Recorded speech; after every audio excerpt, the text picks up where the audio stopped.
Dear class 10 students, आज हम text book questions करने जा रहे हैं चैप्टर नंबर 6 के यानी मैन्युफैक्चरिंग इंडस्ट्रीज़ के टेक्स्ट बुक क्वेश्चंस करने जा रहे हैं। तो इसका पहला ही क्वेश्चन है मल्टीपल चॉइस क्वेश्चंस।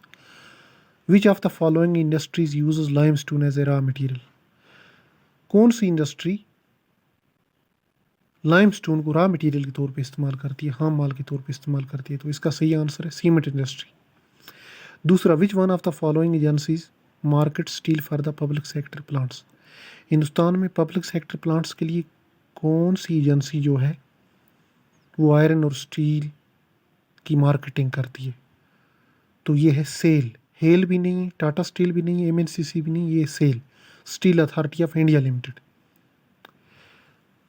तीसरा पॉइंट जो है, which one of the following industry uses bauxite as a raw material? कौन सी इंडस्ट्री बॉक्साइट को रॉ मटेरियल के तौर पे इस्तेमाल करती है? Aluminium smelting, cement, jute, steel. तो अल्मोनियम स्मेल्टिंग इंडस्ट्री जो है यही बॉक्साइट को रॉ मटेरियल के तौर पे इस्तेमाल करती है। फिर है, which one of the following industry manufactures telephones, computer etcetera? Steel, electronics, aluminium, information technology. तो इसका सही आंसर इलेक्ट्रॉनिक्स। इलेक्ट्रॉनिक्स वो इंडस्ट्री है जिसमें टेलीफोन्स, कंप्यूटर, रेडियो और टीवी वगैरह के पुर्जे बनाए जाते हैं। फिर short answer type question, what is manufacturing? Manufacturing किसको कहेंगे?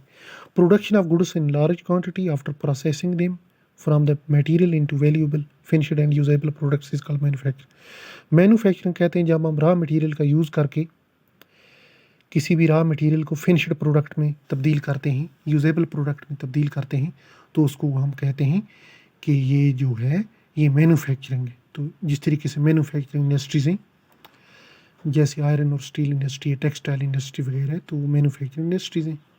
Name any 3 physical factors for the location of the industry. Industry के लिए फिजिकल फैक्टर्स कौन कौन से ज़रूरी हैं? पहला ही रॉ मटेरियल होना चाहिए, दूसरा पावर रिसोर्स होने चाहिए, तीसरा वाटर होना चाहिए और फेवरेबल क्लाइमेट होनी चाहिए। फिर एक क्वेश्चन जो रह गया था वो मैंने यहाँ लिखा है, name any 3 human factors for the location of the industry. Human factors कौन से हैं जो इंडस्ट्री की लोकेशन के लिए ज़रूरी हैं? एक, लेबर चाहिए, मज़दूर लोग, ट्रांसपोर्ट इंडस्ट्री तक होना चाहिए, मार्केट होना चाहिए जहाँ पे इंडस्ट्री की चीज़ों को सेल किया जा सके, फिर बैंकिंग फैसिलिटीज़ और दूसरी गवर्नमेंट फैसिलिटीज़ जैसे रोड वगैरह होना चाहिए फैक्ट्री तक। तो फिर what are basic industries? Give an example. Basic industries किसको कहेंगे? बेसिक इंडस्ट्रीज वो इंडस्ट्रीज होती हैं जो रॉ मटेरियल फ्राहम करती हैं बाकी इंडस्ट्रीज़ के लिए, जैसे आयरन और स्टील इंडस्ट्री जो है और कॉपर स्मेल्टिंग इंडस्ट्री है, ये रॉ मटेरियल फ्राहम करते हैं दूसरी इंडस्ट्रीज़ के लिए, तो इनको हम बेसिक इंडस्ट्री कहते हैं। फिर name the important raw material used in the manufacturing of cement. Cement की मैन्युफैक्चरिंग में कौन कौन से रॉ मटेरियल इस्तेमाल होते हैं? तो एक लाइमस्टोन होता है, सिलिका होता है, जिप्सम, एलुमिना और कोल होता है। तो आज की वीडियो में इतना ही। इंशाल्लाह कल हम लॉन्ग आंसर टाइप क्वेश्चंस लेके हाज़िर हो जाएंगे। तो आज की वीडियो में इतने। खुदा हाफ़िज़।